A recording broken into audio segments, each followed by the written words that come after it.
수십 년 전 가족과 헤어진 노인이 깊은 산속 사찰을 가게 되었고 그곳에서 만난 여성 스님인 비구니가 자신의 손녀임을 알게 되면서 펼쳐지는 이야기입니다.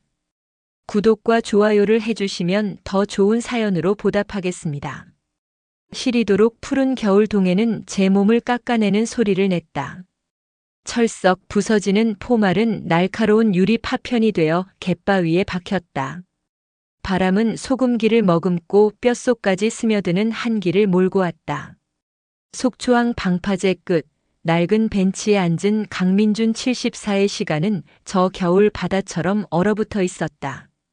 한때 동해 북부 어장을 호령하던 대복수산의 선주이자 속초 어업조합의 막강한 조합장이었던 시절의 기세는 온데간데 없었다. 깊게 팬 주름은 지나온 세월의 고랑이 아니라 단 하루도 벗어나지 못한 후회라는 쇠사슬이 남긴 흔적 같았다. 춥다. 스스로에게 내뱉는 소리는 거친 바람에 맥없이 흩어졌다. 그는 품 안에서 낡고 두툼한 장갑을 꺼내 꼈다. 20년도 더 된 아내가 직접 떠준 장갑이었다. 아내는 5년 전 지병으로 그의 곁을 떠났다. 임종의 순간 아내는 그의 손을 붙잡고 힘겹게 말했다. 수연이, 우리 수연이 용서하세요 여보. 그리고 꼭 찾아요. 그 유언은 대못이 되어 민준의 심장에 박혔다. 하지만 아내가 눈을 감은 뒤에도 그는 한동안 아무것도 하지 못했다. 무엇을 어디서부터 시작해야 할지 몰랐다. 아니, 어쩌면 마주할 진실이 두려워 외면했는지도 모른다. 모든 것의 시작은 그의 지독한 오만과 자존심이었다. 22살 대학에서 그림을 그리던 외동딸 수연이 어느 날 배가 불룩한 채로 나타났다. 상대는 이름 없는 가난한 화가라고 했다. 민주는 불같이 노했다. 속초 유지인 자신의 얼굴에 똥칠을 해도 유분수지. 그는 당장 아이를 지우고 그놈과 헤어지라고 소리쳤다. 수연은 눈물을 흘리면서도 단호하게 고개를 저었다. 아버지, 전 이 사람 사랑해요. 이 아이 아버지 손주예요. 닥쳐라.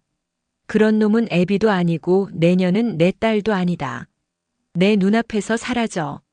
오늘부로 너는 내 호적에서 파낸다. 그것이 마지막이었다. 매몰차게 돌아선 딸의 뒷모습. 문이 닫히고 그는 정말로 수연을 호적에서 파냈다. 주변의 만류도 아내의 눈물 어린 애원도 소용없었다. 그의 왕국에 흠집을 낸 딸을 용서할 수 없었다. 그렇게 5년이 흘렀을까. 풍문으로 딸의 소식을 들었다. 남편이라는 화가는 배를 타다 풍랑을 만나 죽었고 수연은 어린 딸과 함께 속초 변두리 단칸방에서 굳은 일을 하며 힘겹게 살아간다는 이야기였다. 자존심이 상했지만 한편으로는 이제라도 무릎 꿇고 돌아오겠지 생각했다. 그러나 수연은 끝내 그를 찾지 않았다. 그리고 또 몇 년 뒤 그는 딸이 지병으로 이미 세상을 떠났다는 것, 어린 손녀는 보육원으로 보내졌다는 청천벽력 같은 소식을 전해 들었다. 그날 이후 강민준의 시간은 멈췄다. 그의 왕국은 서서히 무너져 내렸다. 사업은 기울었고 사람들은 떠나갔다.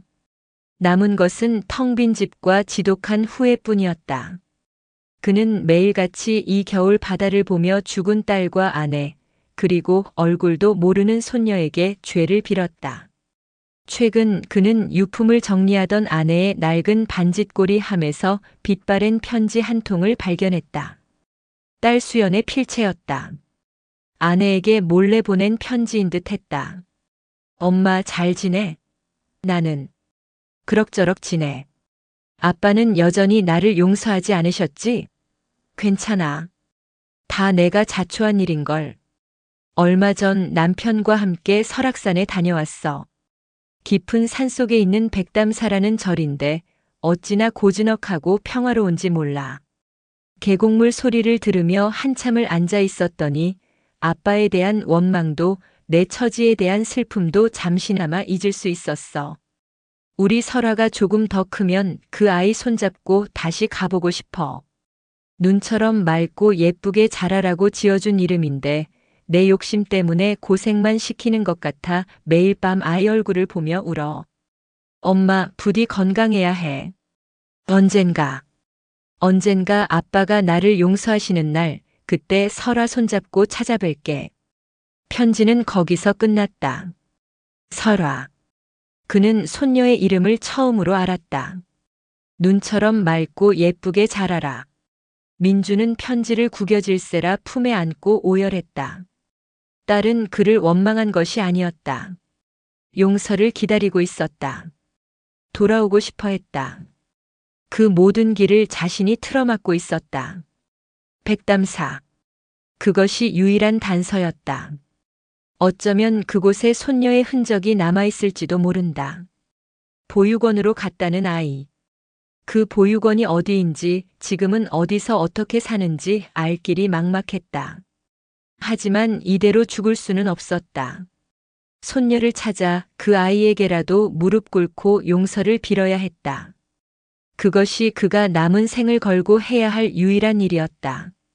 자리에서 일어선 그의 눈에 결심이 섰다.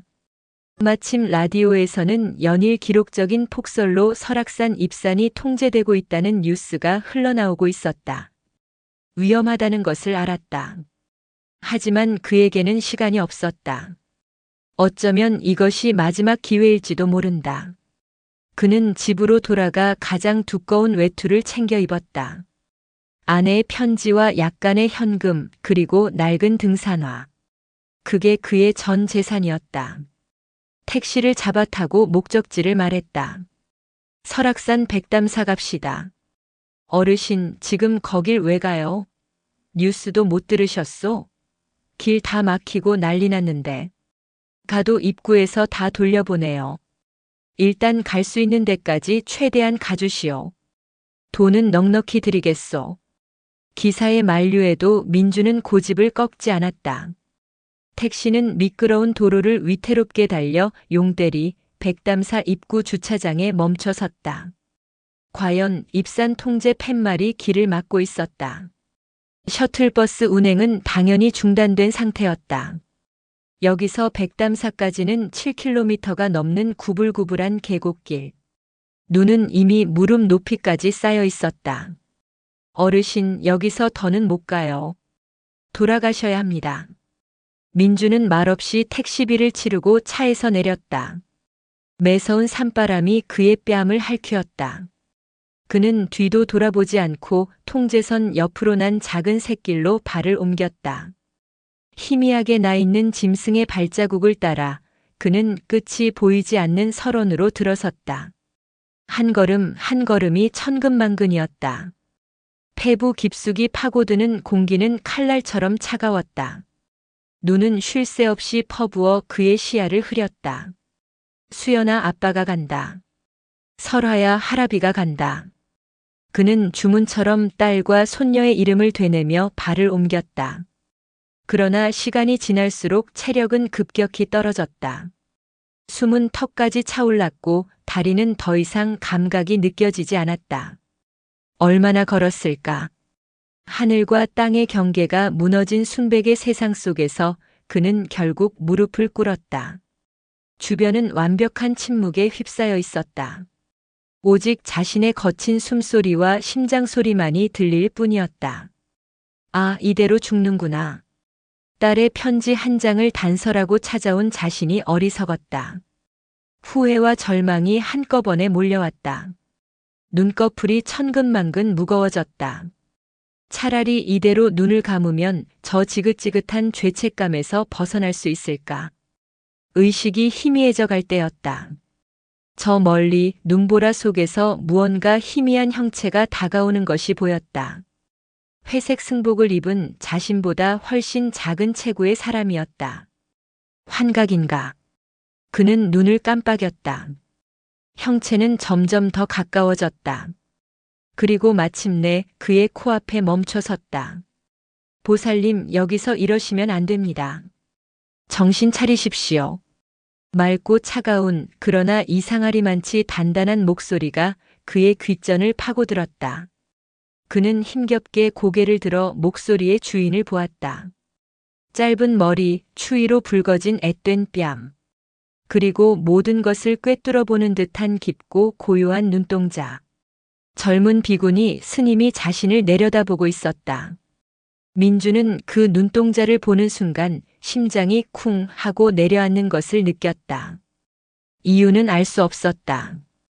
그저 아주 오래전 잃어버렸던 무언가를 마주한 듯한 강렬한 예감에 휩싸였다. 그는 마지막 힘을 다해 손을 뻗으며 희미한 목소리로 중얼거렸다. 연아. 그리고 그의 의식은 깊은 어둠 속으로 가라앉았다. 해명이라는 법명처럼 그녀의 삶은 지혜의 빛을 구하는 길 위에 있었다. 그러나 그 빛은 언제나 차가운 눈의 결정처럼 시리고 고요했다. 속세의 나이 24 설아. 그녀는 백담사에 귀의한 지 벌써 6년째였다. 그녀의 하루는 인시의 도량석 소리와 함께 시작되었다. 차가운 목탁 소리가 눈 덮인 산사의 새벽을 깨우면 그녀는 군더더기 없는 동작으로 자리에서 일어났다. 세수를 하고 몸에 꼭 맞는 회색 승복을 입는 모든 과정은 흐트러짐 없는 수행의 일부였다. 예불을 드리고 공양을 하고 울력을 하고 경전을 읽는 살. 그 반복되는 일상 속에서 해명은 평온을 느꼈다. 속세의 기억이 흐릿해질수록 마음의 고요는 깊어졌다. 그녀에게 과거는 지워버리고 싶은 상처의 기록이었다. 5살 무렵 아버지가 바다에 빠져 돌아오지 못했던 날의 기억. 슬픔에 잠겨 나날이 야위어 가던 어머니의 마른 등.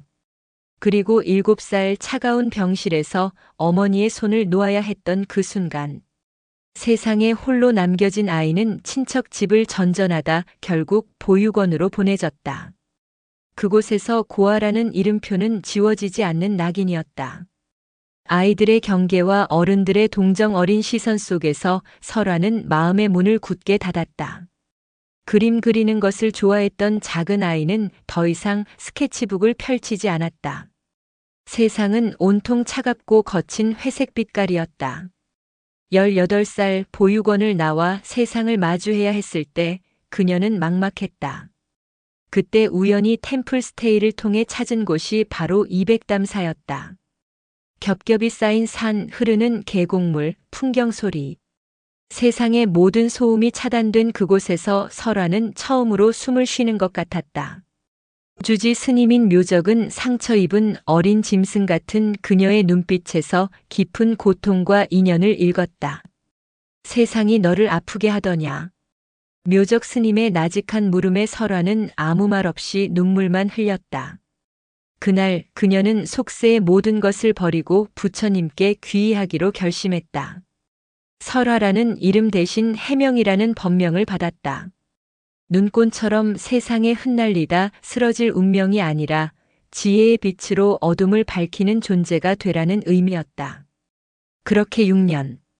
해명은 모범적인 수행자였다. 좀처럼 감정을 드러내지 않았고 묵묵히 자신의 소임을 다했다. 그녀의 마음은 마치 겨울 백담 계곡의 얼음장 밑처럼 고요했지만 누구도 그 깊이를 들여다볼 수 없었다. 기록적인 폭설이 내리던 그날 오후 해명은 주지 스님의 명으로 산사 주변을 둘러보러 나섰다. 혹한에 쓰러진 나무가 없는지 길이 막히지는 않았는지 살피는 것이었다. 두툼한 방한모와 목도리로 중무장했지만 살을 애는 바람은 어쩔 수 없었다.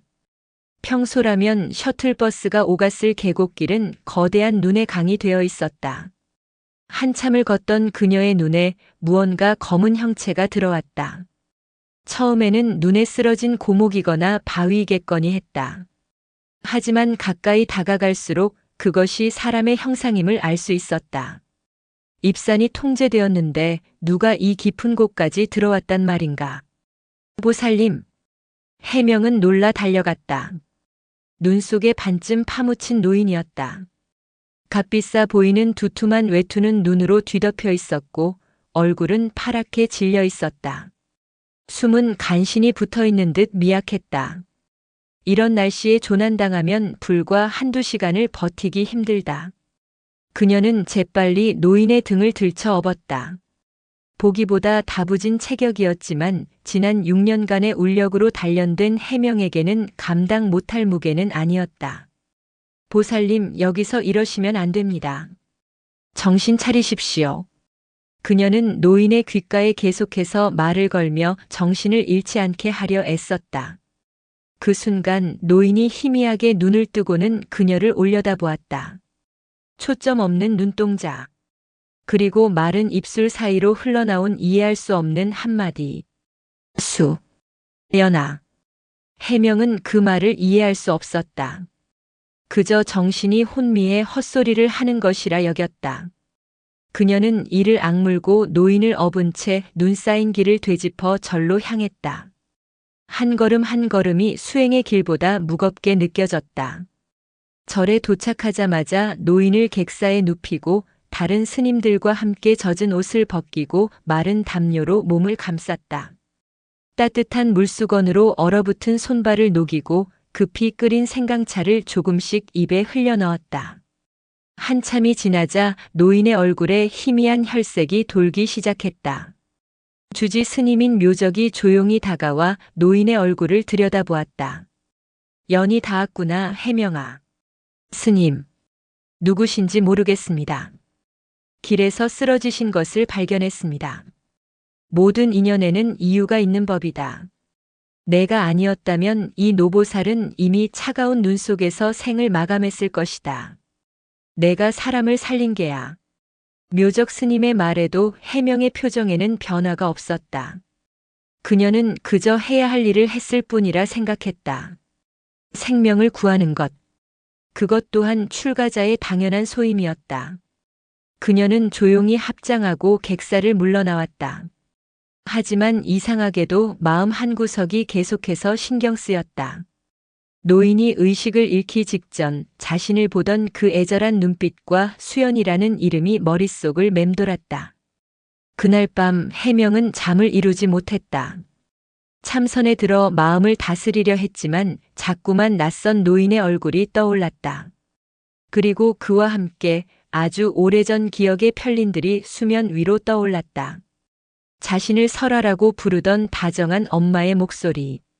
그림을 그리는 자신을 따뜻하게 바라보던 아빠의 미소. 그리고 아주 희미하게 자신을 엄하게 꾸짖던 누군가의 성난 얼굴. 그 얼굴은 늘 안개처럼 흐릿했다. 누구였을까? 기억하고 싶지 않은, 그래서 스스로 지워버린 기억의 조각이었다. 다음 날 아침 해명은 객사에 누워있는 노인에게 드릴 미음을 들고 갔다. 노인은 간밤에 의식을 되찾았지만 여전히 기력이 없어 보였다.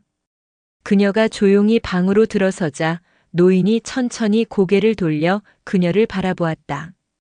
어제와는 다른 너무나도 또렷한 눈빛이었다. 그 눈빛에는 놀라움, 슬픔, 회한, 그리고 알 수 없는 간절함이 뒤섞여 있었다.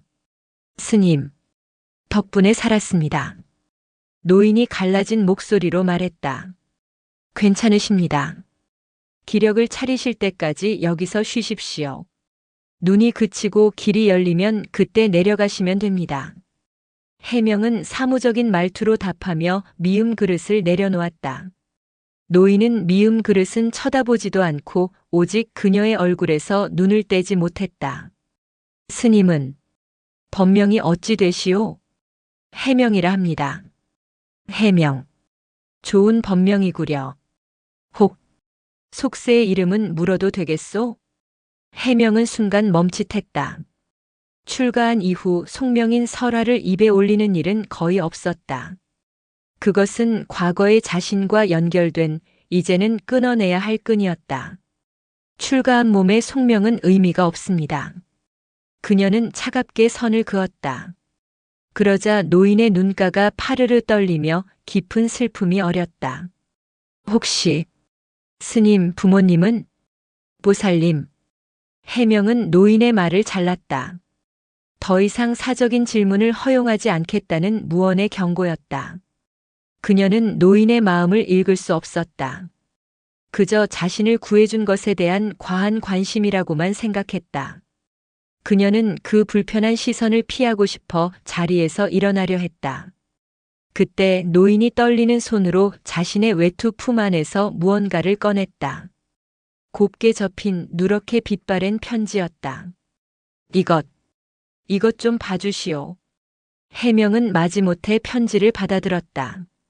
그리고 편지를 펼쳐든 순간 그녀의 시간은 그대로 멈춰버렸다. 너무나도 익숙한 그러나 기억 저편으로 사라졌던 어머니의 필체였다. 우리 설아가 조금 더 크면 그 아이 손잡고 다시 가보고 싶어. 눈처럼 맑고 예쁘게 자라라고 지어준 이름인데. 설아. 자신의 이름이었다.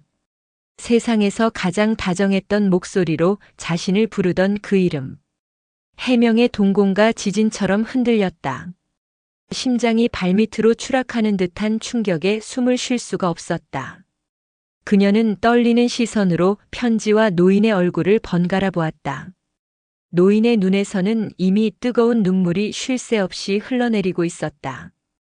그는 짐승처럼 울부짖고 있었다. 설아야, 내 손녀야. 이 할아비가 내 외할아버지다. 세상은 소리를 잃었다. 강민준의 울부짖음도 창밖의 바람소리도 제 심장이 미친 듯이 울리는 소리도 해명에게는 들리지 않았다. 그녀의 세상은 어머니의 필체가 새겨진 낡은 편지 위에 그대로 정지했다. 설아. 잊었다고 생각했다. 아니, 잊기 위해 지난 6년간을 부단히 애썼다. 그 이름은 행복했던 아주 짧은 순간과 그 뒤에 닥쳐온 길고 긴 불행의 시작을 동시에 의미했기 때문이었다. 외할아버지. 그 단어는 해명의 기억 속에 존재하지 않았다. 어머니는 아버지에 대해 자주 이야기했지만 외가에 대해서는 늘 침묵했다. 그 침묵의 이유를 어린 설아는 알지 못했다. 그저 세상에는 엄마와 아빠 그리고 자신 이렇게 셋만 존재하는 줄 알았다. 이제야 알 것 같았다. 그 침묵은 원망과 그리움이 뒤섞인 차마 꺼내지 못한 상처였음을. 아닙니다. 해명의 입에서 나온 첫 마디는 단호한 부정이었다. 그녀는 편지를 탁자 위에 내려놓으며 뒷걸음질 쳤다. 뭔가 착각하신 겁니다. 저는 보살님의 손녀가 아닙니다. 설아야, 제발. 이 편지 내 어머니 유품에서 찾은 게다. 내 엄마 이름은 수연이 강수연이야. 그렇지 않니? 민준이 애원하듯 말했다. 강수연. 어머니의 이름이었다. 해명은 입술을 깨물었다. 머릿속이 하얗게 비어버리는 것 같았다. 혼란스러웠다. 이 상황을 어떻게 받아들여야 할지, 어떤 표정을 지어야 할지 아무것도 알 수 없었다. 그녀가 할 수 있는 유일한 것은 도망치는 것이었다. 저는 드릴 말씀이 없습니다. 해명은 그대로 몸을 돌려 객사를 빠져나왔다. 뒤에서 설아야 하고 부르는 절규가 등 뒤에 비수처럼 꽂혔지만 그녀는 멈추지 않았다. 비틀거리는 걸음으로 자신의 처소로 돌아온 그녀는 문을 걸어 잠갔다. 그리고는 그대로 주저앉았다. 숨이 가빴다. 차갑게 가라앉아 있던 마음의 호수에 거대한 바위가 던져진 듯 온갖 감정의 파도가 세차게 일었다. 분노, 원망, 슬픔, 그리고 아주 희미한 그리움. 왜 이제 와서 나타난 것일까? 어머니가 그토록 힘겹게 홀로 자신을 키우다 병들어 죽어갈 때 이 사람은 어디서 무엇을 하고 있었나? 아버지를 잃고 어머니마저 잃고 세상에 홀로 남아 보육원의 차가운 바닥에서 밤을 지새울 때 이 할아버지라는 사람은 어디에 있었는가? 그런데 이제 와서 모든 것을 잊고 부처님의 가르침 속에서 평온을 찾으려 하는 자신의 앞에 나타나 모든 것을 뒤흔드는가? 참았던 울음이 터져 나왔다. 지난 6년간 단 한 번도 소리내 울지 않았던 해명이었다. 슬픔과 번뇌는 수행으로 다스려야 할 번뇌 망상일 뿐이라 여겼다. 그러나 지금 그녀의 어깨는 주체할 수 없이 들썩였다. 그것은 7살 어린 아이의 서러움이었고 24 청년의 분노였다. 그 시각 객사에 홀로 남은 강민주는 무너져 내리고 있었다. 손녀가 맞았다. 부정하는 몸짓, 흔들리는 눈빛, 그 모든 것이 그녀가 설아임을 증명하고 있었다. 그러나 손녀의 첫 반응은 날카로운 거부였다. 당연한 일이었다. 자신은 그녀의 삶에 존재하지 않았던, 존재해서는 안 될 죄인이었다. 그는 딸의 편지를 다시 집어들었다. 언젠가 아빠가 나를 용서하시는 날, 그때 설아 손잡고 찾아뵐게. 딸은 죽는 순간까지 자신을 기다리고 있었다. 그런데 자신은 무엇을 했나? 딸을 내쫓고 외면하고 끝내 죽음에 이르게 했다. 그리고 그 모든 고통을 어린 손녀에게 고스란히 대물림했다. 손녀의 저 차가운 눈빛은 온전히 자신의 업보였다. 내가 다 망쳤어. 내가 내 딸을, 내 손녀를. 민주는 짐승처럼 신음하며 제 가슴을 쳤다. 후에는 날카로운 칼이 되어 심장을 몇 번이고 찔러댔다. 차라리 저 눈밭에서 그대로 얼어 죽었더라면. 그랬다면 손녀의 평온을 깨트리는 일도, 이 끔찍한 진실을 마주하는 일도 없었을 것이다. 구원받기 위해 찾아온 이곳에서 그는 가장 잔인한 형벌과 마주하고 있었다. 며칠 동안 절 안에는 무거운 침묵이 흘렀다. 해명은 두문불출했다. 공양 시간에도 예불 시간에도 모습을 드러내지 않았다. 동료 스님들은 그녀가 혹한 속에서 노인을 구하느라 몸살이 난 것이라 여겼다. 민준 또한 객사 밖으로 나오지 않았다. 그는 그저 창밖으로 하염없이 내리는 눈만 바라볼 뿐이었다. 눈이 그치고 길이 열리면 그는 이곳을 떠나야 했다. 이대로 손녀를 다시 잃어버리게 될지도 모른다는 공포가 그를 덮쳤다. 이 위태로운 대치를 끝낸 것은 주지 스님 묘적이었다. 묘적 스님은 먼저 민준의 객사를 찾았다. 민준은 며칠 새 10년은 더 늙어버린 얼굴로 스님을 맞았다. 스님, 제가 다 망쳤습니다. 제가 아이의 삶을 송두째 망가뜨렸습니다. 민주는 두서없이 자신의 과거를, 딸에게 저지른 죄를 모두 털어놓았다. 묘적 스님은 그저 묵묵히 들을 뿐이었다. 민준의 처절한 참회가 모두 끝났을 때 스님은 조용히 찻잔을 내밀었다. 보살님, 얼어붙은 강물은 봄이 오면 녹기 마련입니다. 허나 한겨울에 억지로 얼음을 깨려 하면 배가 상하고 사람이 다칠 뿐입니다. 스님, 저는 어찌해야 합니까? 저 아이를 저렇게 두고는 눈을 감을 수가 없습니다. 진정한 참회는 달라고 하는 것이 아니라 주는 것입니다. 보살님은 손녀에게 용서를 구하고 싶으십니까? 아니면 손녀를 되찾아 보살님의 죄책감을 덜고 싶으십니까? 그 마음부터 들여다보셔야 합니다. 묘적 스님의 말은 민준의 정곡을 찔렀다. 그는 손녀를 위한다고 생각했지만 그 밑바닥에는 자신의 고통을 해소하고 싶은 이기심이 깔려 있었음을 부정할 수 없었다. 묘적 스님은 말을 이었다. 시간을 주십시오. 해명이는 지난 6년간 이곳에서 세상의 바람을 막아줄 단단한 성을 쌓았습니다. 보살님은 그 성을 허물고 들어온 첫사람입니다. 아이가 혼란스러운 것은 당연한 이치입니다. 묘적 스님은 민준의 방을 나와 해명의 처소로 향했다. 문을 두드리자 한참 만에야 문이 열렸다. 해명의 얼굴은 헬쑥했지만 눈빛만은 전보다 더 날카롭게 날이 서 있었다. 스님, 몸은 괜찮으냐? 괜찮습니다. 묘적 스님은 방 안으로 들어서지 않고 문가에 선 채로 말했다. 피해 다니는구나. 그 노인이 내 할아버지라는 사람이 두려우냐? 아니면 그로 인해 흔들리는 내 자신이 두려우냐? 해명은 대답하지 못했다. 묘적 스님의 눈은 그녀의 마음 가장 깊은 곳까지 꿰뚫어 보는 듯 했다. 해명아, 출가라는 것은 인연을 끊어내는 것이 아니라 얽히고 설킨 인연의 실타래를 바로 보고 그 본질을 깨닫는 과정이다. 너는 부모를 잃은 슬픔과 세상에 대한 원망이라는 고의 인연을 피해 이곳으로 왔다. 그것은 인연을 끄는 것이 아니라 잠시 묻어둔 게야. 저 노인은 너의 화두다. 내가 평생을 외면하고자 했던, 그러나 결국은 마주해야 할 가장 근원적인 질문이란 뜻이다. 저 노인을 통해 너는 너 자신을 보아야 한다. 내 안의 분노를 보고 슬픔을 보고 어쩌면 숨겨져 있던 그리움마저도 보아야 한다. 그것이 내가 해야 할 진짜 수행이다.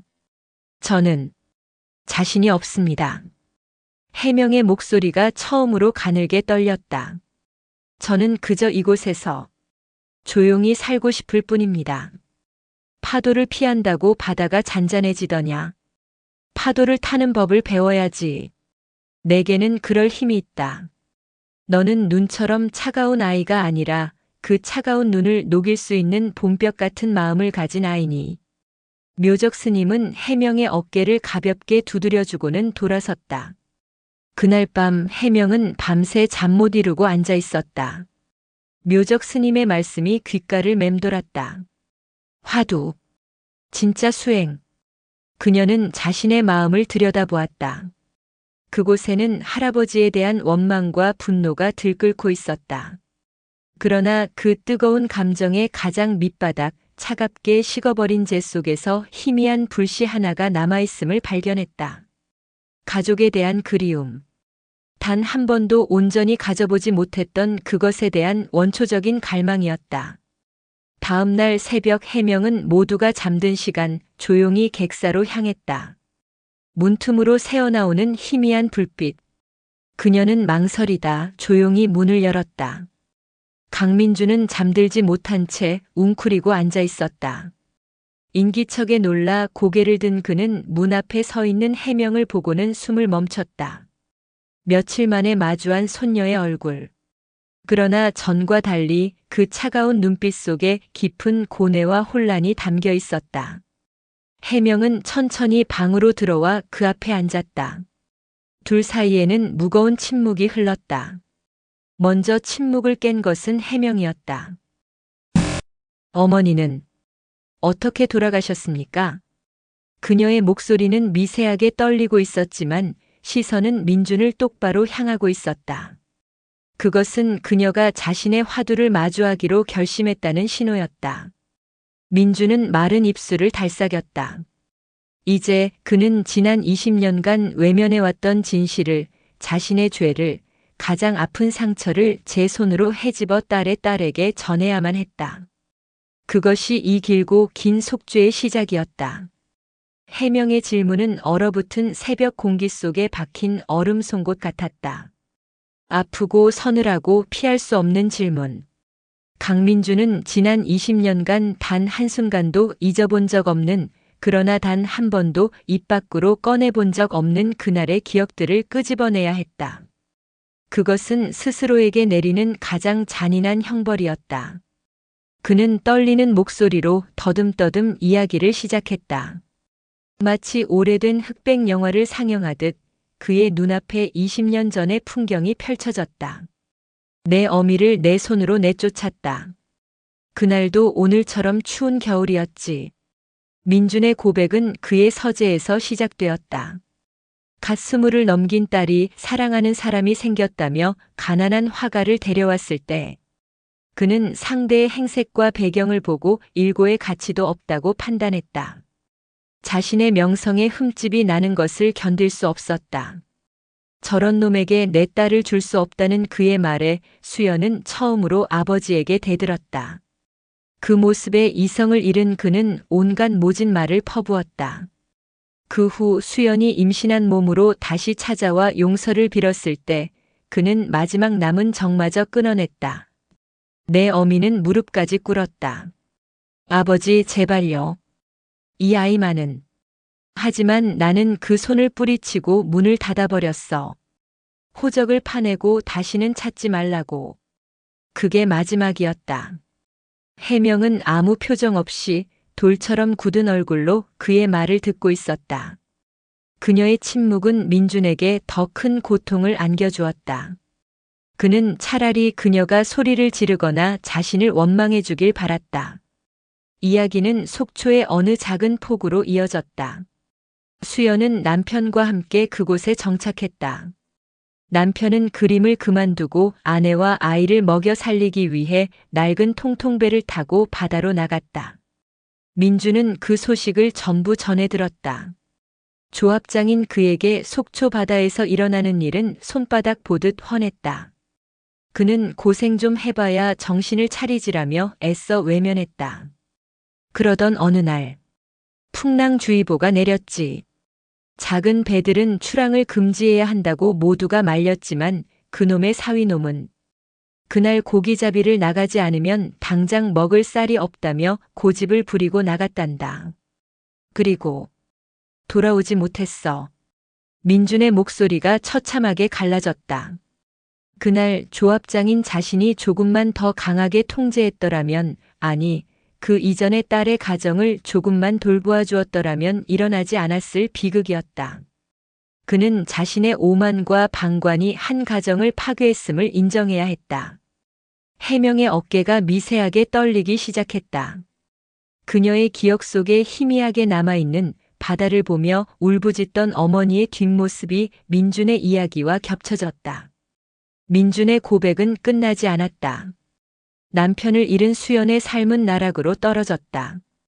그녀는 갓난아기였던 설아를 업고 식당 허드렛일부터 청소까지 닥치는 대로 일했다.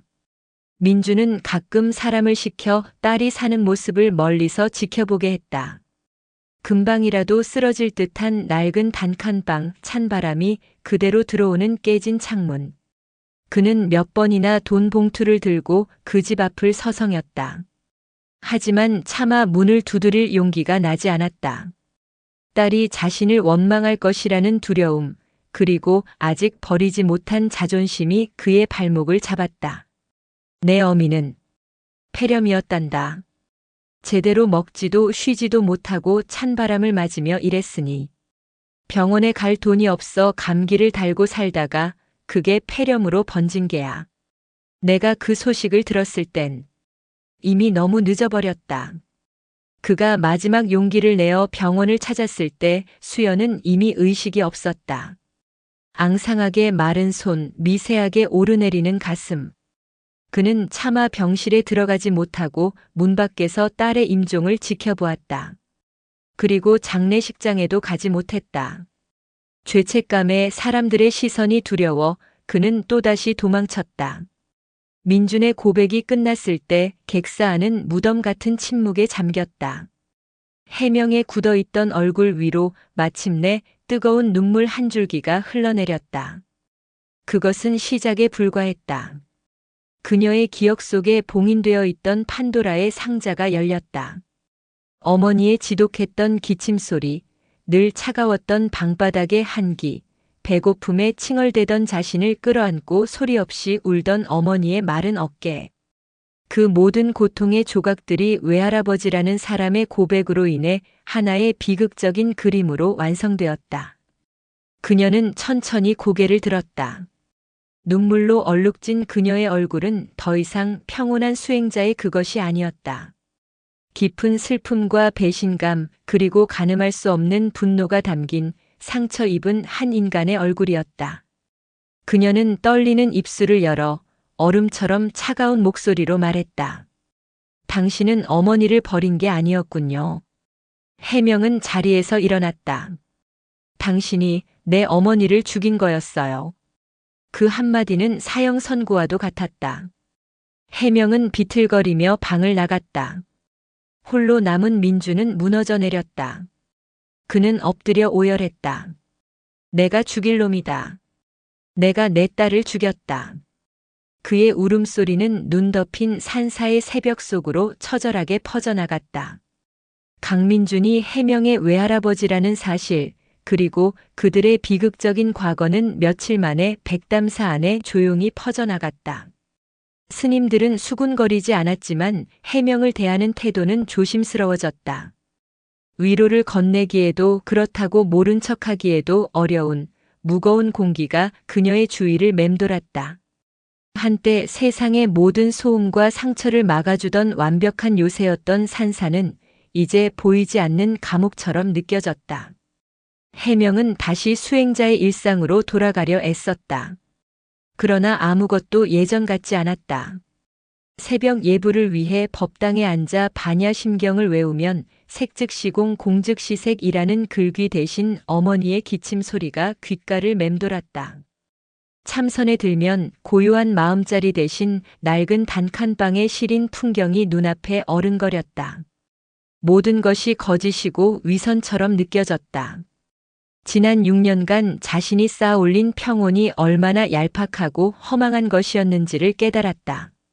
그것은 진정한 해탈이 아니라 고통스러운 현실로부터의 도피에 불과했다. 분노는 할아버지를 넘어 자신을 이 길로 이끈 묘적 스님에게까지 향했다. 화두라니. 스님은 이 모든 것을 알고 있었던 것일까? 이 끔찍한 고통을 마주하게 하는 것이 수행이란 말인가? 그녀는 차라리 아무것도 몰랐던 때로 돌아가고 싶었다. 며칠 뒤 폭설이 그치고 제설차가 지나가며 산길이 열렸다. 이제 강민준이 저를 떠나야 할 시간이었다. 그는 떠나기 전 마지막으로 해명을 만나야만 했다. 수소문 끝에 그는 백담 계곡 옆 꽁꽁 얼어붙은 수심교 위에서 홀로 서 있는 해명을 발견했다. 설아야. 민준이 조심스럽게 그녀의 이름을 불렀다. 해명은 돌아보지 않았다. 그녀의 시선은 얼음장 밑으로 희미하게 흐르는 물줄기에 고정되어 있었다. 길이 열렸다. 이제 가봐야 한다.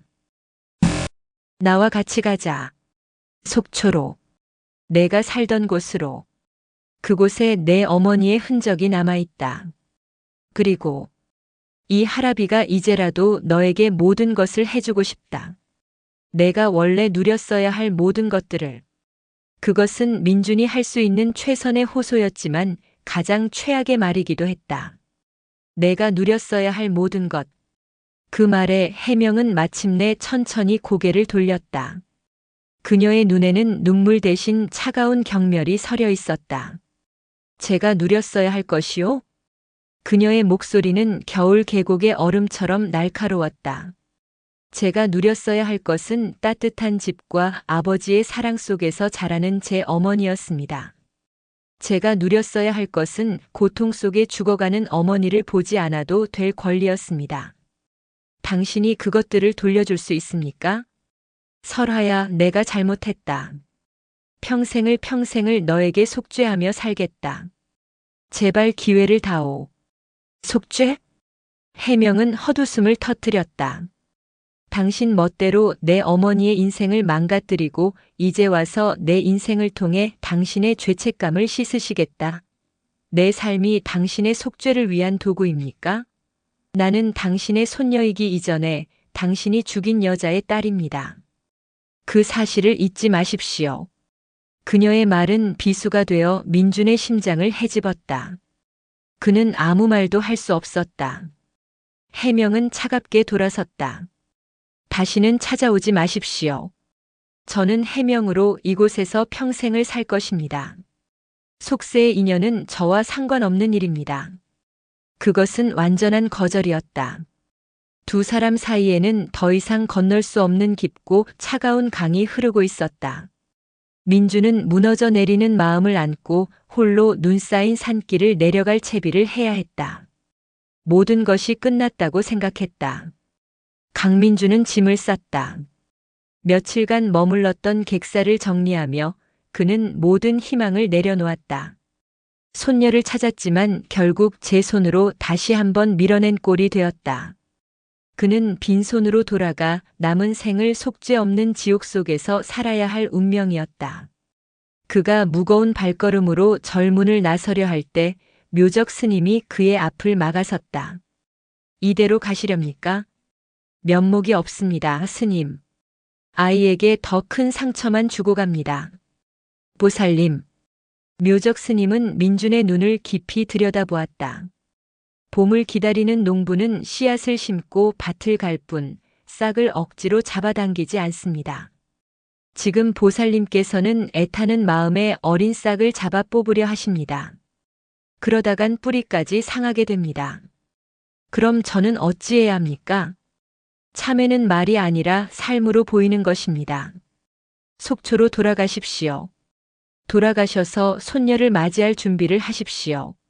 아이가 돌아올 집을 쓸고 닦고 따뜻한 방을 마련해 두십시오. 그리고 기다리십시오. 보살님의 진심이 말이 아닌 시간으로 쌓일 때 아이의 마음도 움직일지 모르는 일입니다. 인연이란 그런 것입니다. 묘적 스님의 말은 절망에 빠진 민준에게 작은 등불 하나를 켜주었다. 무작정 매달리는 것이 아니라 묵묵히 기다리는 것. 그것이야말로 그가 할 수 있는 유일한 속죄의 시작일지도 몰랐다. 민주는 깊이 허리를 숙여 합장하고 무거운 발걸음을 돌려 홀로 산을 내려갔다. 묘적 스님은 법당에서 홀로 목탁을 치고 있는 해명을 찾아갔다. 그녀는 기계적으로 목탁을 두드리고 있었지만 그 소리에는 깊은 고뇌와 분노가 실려 있었다. 스님은 그녀의 옆에 조용히 앉았다. 마음이 폭풍우 같구나. 해명은 목탁을 멈췄다. 스님께서는 모든 것을 알고 계셨습니까? 그 아이의 할아비가 이곳으로 오고 있다는 것은 몰랐다. 허나 내 마음속에 깊은 상처가 자리하고 있다는 것은 알고 있었지. 저는 이곳에서 평온을 찾고 싶었습니다.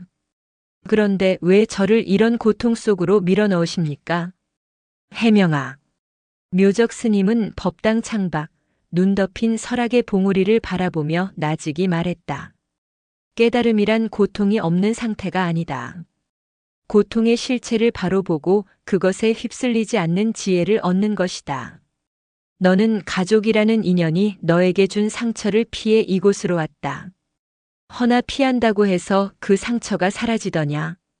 내 그림자가 너를 따라다니듯 그 업은 사라지지 않고 내 마음 깊은 곳에 웅크리고 있었을 뿐이다. 스님은 해명을 향해 몸을 돌렸다. 이제 그 그림자를 정면으로 마주할 때다. 산을 내려가거라. 스님. 해명은 놀라 스님을 보았다. 이것은 파괴가 아니다. 속세로 돌아가라는 뜻도 아니다. 더 큰 수행을 위한 여정이다. 내 할아버지와 함께 속초로 가거라. 내가 태어난 곳, 내 어머니가 숨을 거둔 그곳으로 가거라. 내 어머니의 삶을 내 발로 직접 걸어보아라. 어머니가 보았던 바다를 보고 어머니가 걸었던 길을 걸으며 어머니가 느꼈을 환희와 고통을 온몸으로 느껴보아라. 묘적 스님은 해명의 손을 부드럽게 잡았다. 그것이 내 어머니의 삶을 진정으로 이해하는 길이며 내 안의 분노와 슬픔을 녹여내는 길이다. 그리고 내 할아버지를 용서하라는 것이 아니다. 다만 한 인간이 자신의 죄를 어떻게 참회해 나가는지를 지켜보거라. 그 또한 너에게는 큰 공부가 될 것이다. 이것은 도피가 아닌 정진이다. 수행의 여정. 묘적 스님의 말은 해명의 가장 깊은 곳을 흔들었다. 그녀는 혼란스러웠다. 세상을 등지고 얻은 6년간의 평온을 버리고 다시 고통의 소용돌이 속으로 걸어 들어갈 용기가 나지 않았다. 그날 밤 해명은 뜬 눈으로 밤을 새웠다. 묘적 스님의 말이 끊임없이 그녀의 머릿속을 맴돌았다. 파도를 피한다고 바다가 잔잔해지더냐. 파도를 타는 법을 배워야지. 다음 날 동이 틀 무렵 해명은 결심을 굳혔다. 그녀는 회색 승복 대신 수련과 울력대 입는 간편한 회색 활동복으로 갈아입었다. 그리고 작은 보따리 하나만을 든 채 절문으로 향했다. 홀로 산을 내려가기 위해 이미 차에 올라타 시동을 걸고 있던 강민주는 차창 밖으로 다가오는 인형을 보고 숨을 멈췄다. 해명이었다. 그녀는 그의 차 앞에 멈춰 섰다. 그 어떤 감정도 읽을 수 없는 깊고 고요한 눈이었다. 민준이 황급히 차에서 내리자 해명이 먼저 입을 열었다. 그녀의 목소리는 여전히 차가웠지만 그 안에는 거스를 수 없는 단단한 결의가 담겨 있었다. 가겠습니다. 설아야. 보살님의 손녀로 가는 것이 아닙니다. 어머니의 삶을 따라 걷는 한 수행자의 여정입니다. 그 이상은 기대하지 마십시오. 그것은 화해가 아니었다. 위태롭고 불확실한 여정의 시작을 알리는 선언이었다. 그러나 민준에게는 그 한마디가 절망의 끄트머리에서 붙잡은 동아줄과도 같았다. 그는 떨리는 목소리로 겨우 대답했다. 알겠다. 그러마. 해명은 말없이 차의 뒷좌석에 올랐다. 차가 천천히 백담사를 빠져나와 눈 녹은 아스팔트길 위로 미끄러지기 시작했다. 6년 만에 나서는 속세였다. 차창 밖으로 익숙했던 산사의 풍경이 빠르게 멀어져 갔다. 해명은 눈을 감았다. 이제 그녀는 자신의 가장 깊은 상처를 향한 길고 긴 순례를 시작해야 했다. 설악산을 벗어난 차는 미시령 터널을 지나 속초 시내로 접어들었다. 6년 만에 마주하는 속세의 풍경은 해명에게 너무나 낯설고 소란스러웠다. 끝없이 이어진 상점들의 간판, 어지럽게 얽힌 전선들, 무표정한 얼굴로 거리를 오가는 사람들. 산사의 고요함에 익숙해진 그녀에게 세상의 모든 색과 소리는 날카로운 자극이 되어 온몸을 찔러댔다. 강민주는 룸미러로 뒷좌석의 해명을 힐끔힐끔 살폈다. 창밖을 바라보는 그녀의 얼굴은 여전히 감정을 읽을 수 없는 가면을 쓴 듯 평온했지만 꽉 쥔 두 주먹이 그녀의 내면이 얼마나 큰 파도를 겪고 있는지 짐작게 했다. 그는 무슨 말이라도 건네고 싶었지만 무슨 말을 해야 할지 알 수 없었다. 춥지 않으냐, 배고프지 않으냐 같은 평범한 물음조차 지난 20년간의 공백 앞에서는 공허한 메아리가 될 뿐이었다. 차가 멈춘 곳은 속초항이 내려다 보이는 언덕 위, 낡았지만 위압적인 2층짜리 양옥집 앞이었다. 한때 대복수산의 성공을 상징했던, 그러나 이제는 주인의 회한처럼 빛바래고 스산한 기운만 남은 집이었다. 민준이 굳은 현관문을 열자 차갑고 퀴퀴한 공기가 훅 끼쳐왔다. 집 안은 거대한 박물관 같았다. 먼지 쌓인 자개장, 빛바랜 가죽 소파, 그리고 벽면을 가득 채운 낡은 사진들. 해명의 시선은 거실 중앙에 걸린 가장 큰 사진에 머물렀다. 민준과 그의 아내, 그리고 앳된 소녀가 활짝 웃고 있는 가족 사진이었다. 사진 속 소녀는 엄마였다. 해명이 기억하는 아프고 슬픈 모습이 아닌 세상의 모든 사랑을 받는 듯 행복하게 웃고 있는 엄마. 해명은 심장이 서늘하게 조여오는 것을 느끼며 고개를 돌렸다. 이 집의 모든 것이 그녀에게 내가 없었던 행복을 전시하는 것만 같았다. 2층 안쪽 방을 쓰거라. 내 어미가 쓰던 방이다. 민준의 말에 해명은 아무 대답 없이 층계로 향했다. 방문을 열자 세월의 흔적이 느껴지는 낡은 가구들과 함께 창밖으로 겨울 바다가 한눈에 들어왔다. 검푸른 바다는 거대한 괴물처럼 울부짖으며 끊임없이 해안을 집어삼키려 들고 있었다. 아버지를 앗아간 바다, 어머니의 눈물을 삼킨 바다. 그녀는 창문을 닫고 커튼까지 쳐버렸다. 다음 날부터 민준의 서투른 속죄가 시작되었다. 그는 해명을 데리고 속초 시내를 돌았다. 그러나 그가 이끈 곳은 관광지가 아니었다. 그는 차를 몰아 지금은 재개발 구역으로 지정되어 폐허처럼 변해버린 항구 뒤편의 낡은 동네로 향했다. 여기다. 차가 멈춘 곳은 금방이라도 쓰러질 듯한 슬레이트 지붕집 앞이었다. 대문은 녹슬어 떨어져 나갔고 창문은 깨진 채 검은 구멍을 드러내고 있었다. 내 어미와 내가 살던 집이다. 해명은 차에서 내리지 못했다. 눈앞의 풍경이 그녀의 머릿속에 잠들어 있던 기억의 편린들을 강제로 끄집어냈다. 벽지의 축축한 감촉, 외풍이 스며들던 창문의 비닐, 희미한 곰팡이 냄새. 그 모든 감각이 되살아나 그녀를 덮쳤다. 그녀는 숨이 막혀왔다. 그만 돌아가고 싶습니다. 민주는 더 이상 아무 말도 하지 못하고 차를 돌렸다. 그는 자신의 행동이 그녀에게 얼마나 큰 고통인지 알면서도 이것만이 진실을 마주하는 유일한 방법이라 어리석게 믿었다. 며칠 뒤 그는 다시 해명을 이끌었다. 이번에는 그 낡은 집 근처의 작은 구멍가게였다. 가게 앞 평상에는 백발의 할머니가 돋보기를 쓴 채 신문을 보고 있었다. 김 할머니, 저 기억하시겠소? 아이고, 강 조합장님 아니쇼. 이 비싼 양반이 여긴 어쩐 일로. 김 할머니는 민준을 알아보고는 놀라 자리에서 일어났다. 민준은 멋쩍게 웃으며 옆에 선 해명을 소개했다. 이 아이는 제 외손녀입니다. 인사드려라.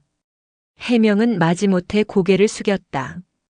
김 할머니는 해명의 얼굴을 한참이나 뜯어보더니 아 하고 짧은 탄성을 질렀다. 가만히 있자. 너 혹시 수연이 딸 아니냐? 아이고 세상에. 이렇게 컸어? 얼굴에 어미 모습이 그대로 있네. 그려. 할머니는 해명의 손을 덥석 잡았다. 기억이 온전치 못한 듯 할머니는 해명을 앞에 두고 수연의 이야기를 늘어놓았다. 너희 엄마가 참 고왔지.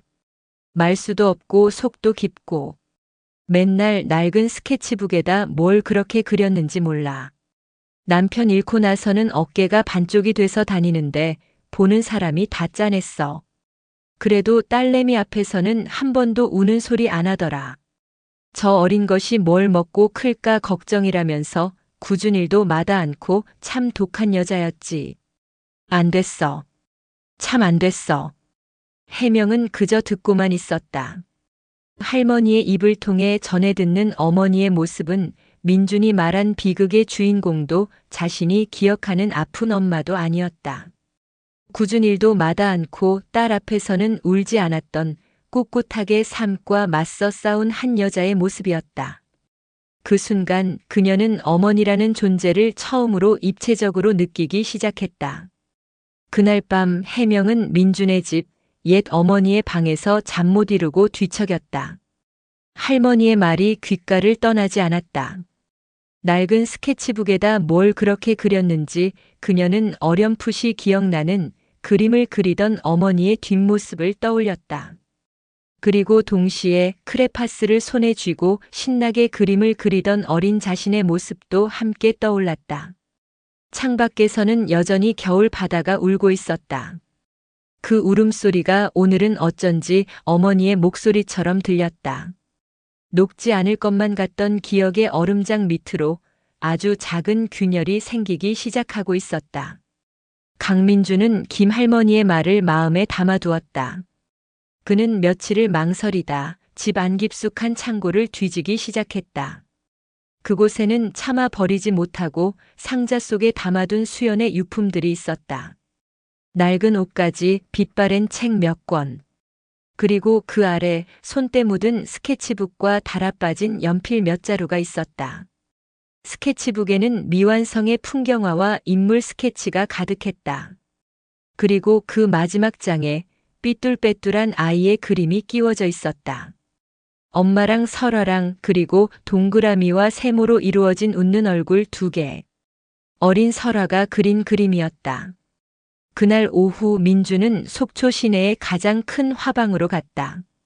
그는 전문가용 이젤과 캔버스, 수십 개의 아크릴 물감과 다양한 크기의 붓까지 그가 사줄 수 있는 가장 좋은 미술 도구들을 전부 샀다. 그리고는 아무 말 없이 그 모든 것을 해명의 방문 앞에 조용히 놓아두었다. 묘적 스님의 말이 떠올랐다. 참회는 말이 아니라 삶으로 보이는 것입니다. 이것은 그가 할 수 있는 서툴지만 진심 어린 행동이었다. 해명은 방문 앞에 놓인 미술 도구들을 보고도 며칠간 손대지 않았다. 그것은 속세의 물건이었고 번뇌를 일으키는 미혹의 도구였다. 그림은 그녀가 산사에 묻어두고 온 과거였다. 그녀는 애써 그것들을 외면하며 경전을 읽고 좌선에 들려 했다. 하지만 마음은 자꾸만 하얀 셔틀버스를 향했다. 그녀의 내면에서는 주체할 수 없는 감정들이 소용돌이치고 있었다. 할아버지에 대한 분노, 어머니에 대한 그리움, 자신의 처지에 대한 슬픔. 그 모든 것들이 출구를 찾지 못한 채 그녀를 질식시킬 것만 같았다. 그러던 어느 날 밤이었다. 그날따라 유난히 바람이 거센 밤이었다. 창문이 덜컹거리는 소리에 잠을 깬 해명은 악몽을 꾸었다. 꿈속에서 그녀는 7살 어린 아이가 되어 차가운 병실에서 어머니의 손을 잡고 있었다. 점점 차가워지는 어머니의 손. 아무리 소리쳐 불러도 대답 없는 어머니. 꿈에서 깨어난 그녀는 온몸이 식은땀에 젖어 있었다. 심장은 터질 듯이 뛰었고 걷잡을 수 없는 슬픔과 공포가 그녀를 덮쳤다. 더 이상 참을 수 없었다. 그녀는 자리에서 일어나 홀린 듯이 미술 도구들의 포장을 뜯기 시작했다. 그리고 이젤 위에 새하얀 캔버스를 올렸다. 무슨 그림을 그려야 할지 생각할 겨를도 없었다. 그녀는 본능적으로 검은색 물감을 짜내어 캔버스에 거칠게 칠하기 시작했다. 그것은 그림이라기보다는 몸부림에 가까웠다. 나이프는 캔버스를 긁었고 붓은 물감을 토해냈다. 검은색, 짙은 회색, 그리고 시린 푸른색. 그녀의 첫 그림은 포효하는 겨울 밤바다였다. 모든 것을 집어삼킬 듯한 거대한 파도와 그 위에 위태롭게 떠있는 작은 조각배 하나. 그것은 그녀의 내면 풍경 그 자체였다. 그날 이후 해명은 밤마다 그림을 그렸다. 낮에는 여전히 침묵하는 수행자였지만 밤이 되면 캔버스 앞에서 자신의 모든 감정을 쏟아냈다. 눈 속에 파묻힌 채 쓰러진 앙상한 나무, 창문 없는 잿빛 방 안에 웅크린 소녀, 그리고 얼굴 없는 사람들의 흐릿한 실루엣.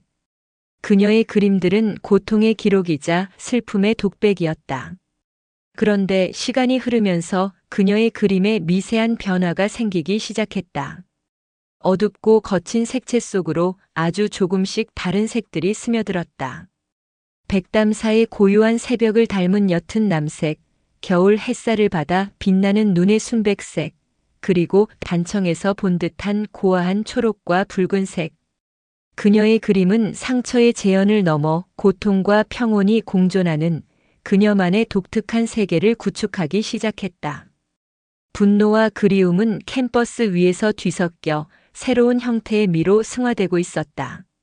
어느 날 저녁 일을 마치고 돌아온 민주는 해명의 방문이 살짝 열려 있는 것을 보았다. 그는 조심스럽게 안을 들여다보았다. 방 한가운데 완성된 캔버스 하나가 세워져 있었다. 그곳에는 눈 덮인 백담사 전경이 그려져 있었다. 그러나 절의 풍경은 차갑고 적막하지 않았다. 대신 모든 것을 감싸 안는 듯한 깊고 따뜻한 푸른 빛이 그림 전체를 감돌고 있었다. 그리고 그 그림을 보고 있는 해명의 뒷모습에서 민주는 처음으로 작은 평온을 느꼈다. 그는 아무 말 없이 방문을 닫았다. 그녀가 자신의 고통과 화해하는 방식을 그는 그저 묵묵히 지켜보기로 했다. 캔버스 위에 번지는 물감처럼 두 사람 사이에 길고 혹독했던 겨울도 아주 조금씩 아주 느리게 녹아내리고 있었다. 4년 후 강민준의 낡은 집에는 더 이상 스산한 기운이 감돌지 않았다. 집 안 곳곳에는 해명, 아니 이제는 설화라는 이름이 더 익숙해진 그녀의 그림들이 걸려 있었다. 집은 마치 작은 갤러리처럼 변해 있었다. 두 사람의 관계도 변했다. 폭풍 같던 감정의 소용돌이는 잦아들고 그 자리에는 말없이도 서로를 이해하는 잔잔한 강물이 흐르고 있었다. 아침에 함께 밥을 먹고 민주는 항구로, 설화는 자신의 작업실이 된 2층 방으로 향하는 것이 그들의 평범한 일상이 되었다. 설화는 속초의 작은 갤러리에서 첫 개인전을 열게 되었다. 혹한의 잡이라는 이름의 전시회였다. 전시 소식을 들은 민주는 며칠 동안 아이처럼 들떠서 동네방네 자랑하고 다녔다. 전시회 첫날 갤러리는 많지는 않지만 그녀의 그림에 진심으로 공감하는 사람들로 북적였다. 벽에는 지난 4년간의 시간이 고스란히 담긴 그림들이 걸려 있었다. 초기적인 검고 격정적인 바다 그림부터 산사의 고요함과 속세의 풍경이 어우러진 최근작들까지. 그녀의 작품들은 기술적으로 뛰어나진 않았지만 보는 사람의 마음을 움직이는 깊은 영적인 힘을 가지고 있었다. 강설아 작가님, 안경을 쓴 차분한 인상의 갤러리 관장 윤재가 그녀에게 다가와 말을 걸었다. 특히 저 어머니의 바다라는 작품이 인상 깊습니다. 슬픔과 분노가 느껴지면서도 그 모든 것을 감싸 안는 거대한 자비심이 동시에 느껴져요. 마치 작가님의 삶을 그대로 옮겨놓은 것 같습니다. 그는 그녀의 과거를 아는 듯 모르는 듯 오직 그림으로만 그녀와 소통했다. 설화는 그 시선이 불편하지 않았다. 오히려 자신과 자신의 작품이 온전히 이해받는 듯한 기분에 옅은 미소를 지었다. 세상과 새로운 관계를 맺는 것이 더 이상 두렵지 않았다. 민주는 갤러리 한쪽 구석에서 마치 자신의 일인 양가슴 졸이며 사람들의 반응을 살피고 있었다. 그의 시선은 가장 큰 캔버스에 머물렀다. 전시회와 동명인 혹한의 자비라는 작품이었다. 그 그림은 눈보라가 몰아치는 설악의 풍경이었지만 자세히 보면 눈보라 속에 쓰러진 늙은 소나무를 감싸고 있는 작은 회색빛 새 한 마리가 그려져 있었다. 자신을 구해준 손녀 그리고 그로 인해 시작된 이 구원의 서사를 담은 그림이었다. 그는 뜨거워지는 눈시울을 애써 훔쳤다. 전시회가 끝나고 며칠 뒤 이른 새벽 설화는 잠들어 있는 민준을 깨웠다. 할아버지, 바다 보러 가요. 할아버지. 설화가 그를 그렇게 부른 것은 처음이었다. 민준은 놀라 손녀를 바라보았다. 그녀의 얼굴에 부드러운 미소가 걸려 있었다. 두 사람은 4년 전 민준이 홀로 앉아 후회와 절망을 곱씹던 그 방파제 벤치에 나란히 앉았다. 여전히 공기는 차가웠지만 그날처럼 뼛속까지 시리지는 않았다. 저 멀리 검푸른 수평선 위로 붉은 기운이 서서히 번지기 시작했다. 어둠이 걷히고 세상이 새로운 빛으로 물들고 있었다. 장엄한 동해의 일출이었다. 고맙다 설아야. 민준이 떨리는 목소리로 말했다. 살아있게 해줘서 고맙다. 설화는 대답 대신 할아버지의 어깨에 조용히 머리를 기댔다. 지난 4년간 그녀는 어머니의 삶을 따라 걸으며 어머니를 이해했고 할아버지의 참회를 지켜보며 한 인간의 고뇌를 이해했다. 그리고 그 모든 과정을 그림으로 쏟아내며 자기 자신과 화해했다. 용서는 누군가를 위한 것이 아니라 결국 자기 자신을 위한 것임을 깨달았다. 태양이 마침내 수평선 위로 완전히 솟아올랐다. 눈부신 빛이 두 사람의 얼굴 위로 그리고 그들 앞에 겨울 바다 위로 공평하게 쏟아져 내렸다. 길고 혹독했던 겨울이 끝나고 마침내 새로운 시작을 알리는 아침이었다. 시간은 흐르는 물과 같아 가장 깊은 상처 위에도 새로운 이끼를 돋게 하고 날카로운 바위마저 둥글게 깎아냈다. 첫 개인전으로부터 다시 3년의 세월이 흐른 2032년의 늦봄, 속초의 낡은 양옥집은 더 이상 과거의 상처를 전시하는 박물관이 아니었다. 집 안 곳곳에는 설화의 그림들이 걸려 있었고 창가에는 민준이 가꾸기 시작한 작은 화분들이 싱그러운 생명을 뽐내고 있었다. 집은 마침내 사람 사는 온기로 가득 찼다. 설화는 더 이상 회색 승복이나 무채색의 옷을 입지 않았다. 그녀는 이제 강설화라는 이름에 자신만의 색을 가진 화가였다. 그녀의 그림은 국내외에서 주목받기 시작했고 그녀의 이름 앞에는 영혼을 그리는 화가라는 수식어가 따라붙었다. 그러나 그녀는 유명세에 취하지 않았다. 여전히 매일 아침 동이 트기 전 작업실에서 조용히 명상을 하며 하루를 시작했고 1년에 두어 번은 백담사를 찾아 묘적 스님과 차를 마시며 수행자의 마음을 잃지 않으려 애썼다. 그녀의 삶의 가장 큰 변화는 사랑이었다. 갤러리 관장이었던 윤재는 그녀의 그림을 넘어 그녀의 삶과 상처까지도 깊이 이해하고 사랑해 주었다. 그는 성급하게 다가오지 않았고 그녀가 세상 밖으로 걸어 나올 때까지 묵묵히 곁을 지켜주었다. 그의 따뜻하고 변함없는 사랑 앞에서 설화는 마침내 굳게 닫아두었던 마음의 문을 열었다. 두 사람은 다음 달 바로 이 집의 작은 마당에서 조촐한 결혼식을 올리기로 약속했다. 결혼을 한 달 앞둔 어느 주말 오후 설화는 자신의 작업실에서 민준과 윤재를 불렀다. 작업실 중앙에는 커튼으로 가려진 거대한 캔버스가 놓여 있었다. 두 사람에게 가장 먼저 보여주고 싶은 그림이 있어요. 설화의 얼굴에는 수줍으면서도 확신에 찬 미소가 걸려 있었다.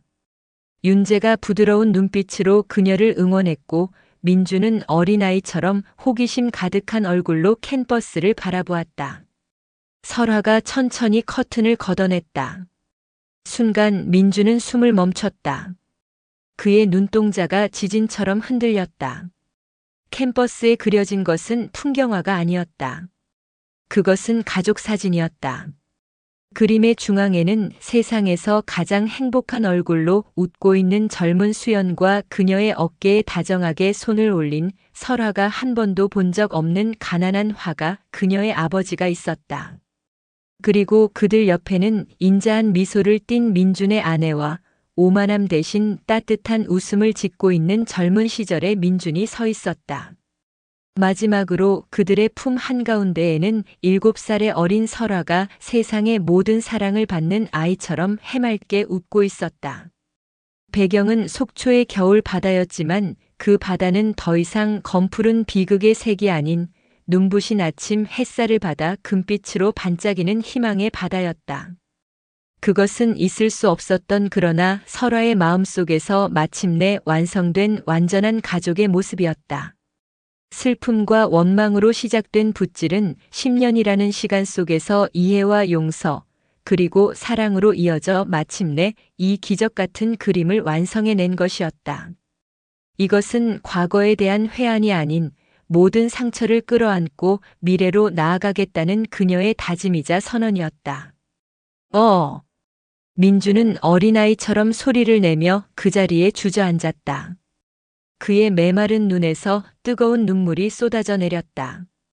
지난 세월 그를 짓누르던 지독한 죄책감과 후회가 그림 속 젊은 자신의 따뜻한 미소 앞에서 눈처럼 녹아내리고 있었다. 그것은 더 이상 고통의 눈물이 아니었다. 모든 것을 용서받고 마침내 자기 자신과 화해하는 한 인간의 뜨거운 감사와 구원의 눈물이었다. 윤재는 말없이 다가가 그의 등을 토닥였고 설화는 그의 앞에 조용히 무릎을 꿇고 그의 주름진 손을 꼭 잡았다. 한 달 뒤 햇살이 부서지던 5월의 어느 날, 집 마당에서 작은 결혼식이 열렸다. 하객은 몇 없었지만 그 누구의 결혼식보다 따뜻하고 진실한 축복으로 가득 찼다. 하얀 원피스를 입은 설화는 세상에서 가장 아름다운 신부였다. 말끔하게 정장을 차려입은 민준이 떨리는 손으로 설화의 손을 잡고 윤재에게 건네주었다. 그 순간 그의 눈에는 딸을 시집 보내는 아버지의 만감이 교차했다. 주례는 백담사에서 내려온 묘적 스님이 맡았다. 묘적 스님은 인자한 미소로 두 사람을 바라보며 나직이 말했다. 인연이란 참으로 묘한 것입니다. 혹한의 겨울에 뿌려진 씨앗이 고통을 이겨내고 마침내 오늘 이렇게 아름다운 꽃을 피워냈습니다. 두 사람은 서로의 상처를 비추는 거울이 되어 아픔을 보듬고 서로의 빛을 밝혀주는 등불이 되어 주십시오. 그리하여 오늘 피운 이 꽃이 앞으로의 긴 세월 속에서 더욱 풍성하고 향기로운 열매를 맺기를 바랍니다. 결혼식이 끝나고 세 사람은 나란히 바다가 보이는 언덕에 섰다. 10년 전 지독한 후회와 증오로 만났던 할아버지와 손녀. 그리고 그 모든 상처를 사랑으로 감싸 안은 한 남자. 그들 앞으로 봄 햇살을 가득 머금은 동에 바다가 잔잔하게 펼쳐져 있었다. 한때는 모든 비극의 시작점이었던 저 바다는 이제 새로운 삶의 희망을 속삭이는 자비로운 어머니의 바다가 되어 그들을 축복하고 있었다. 설화는 자신의 배를 부드럽게 감싸 안았다. 그녀의 안에는 이 모든 사랑과 용서의 역사를 이어갈 새로운 생명이 자라나고 있었다. 길고 길었던 혹한의 자비는 이제 끝없는 온기가 되어 대를 이어 흘러갈 것이었다. 비극의 고리는 끊어졌고 사랑의 새로운 역사가 바로 그 봄 바다에서 시작되고 있었다. 오늘도 요지경 사연을 잘 들어주셔서 감사합니다.